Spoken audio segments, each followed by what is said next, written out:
ایک مسئلہ یہ ہے جو رات ہی پیش آیا تھا کہ بھئی اگر عشاء یا ظہر یا عصر یہ 3 رکعت کے اندر جن کے اندر 4 نمازیں ہیں یا کوئی بھی نماز ہو، مثلا 4 رکعت والی نماز تھی تو ہم 5 کے لیے کھڑے ہو گئے اور ہم واپس بیٹھ گئے، لیکن بیٹھنے کے بعد ہم نے سجدہ سہو نہیں کیا تو کیا ہماری نماز ہو گئی یا نہیں ہوئی؟ تو جواب مرحمت فرمائے جواب یہ ہے کہ مثال کے طور پہ ہم ظہر کی نماز پڑھ رہے تھے اور ظہر کی نماز میں ہم اخیر میں قاعدہ عقیدہ کے بجائے 5ویں رکعت کے لیے کھڑے ہو گئے،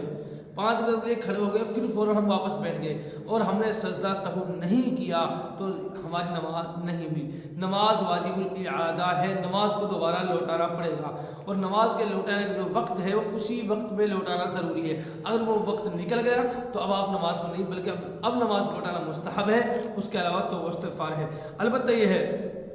کہ اگر ہم 5 رکعت کے لیے کھڑے ہو گئے اور پھر واپس بیٹھ گئے اور ہم نے سجدہ سہو کر لیا تو اب ہماری نماز مکمل ہو جائے گی۔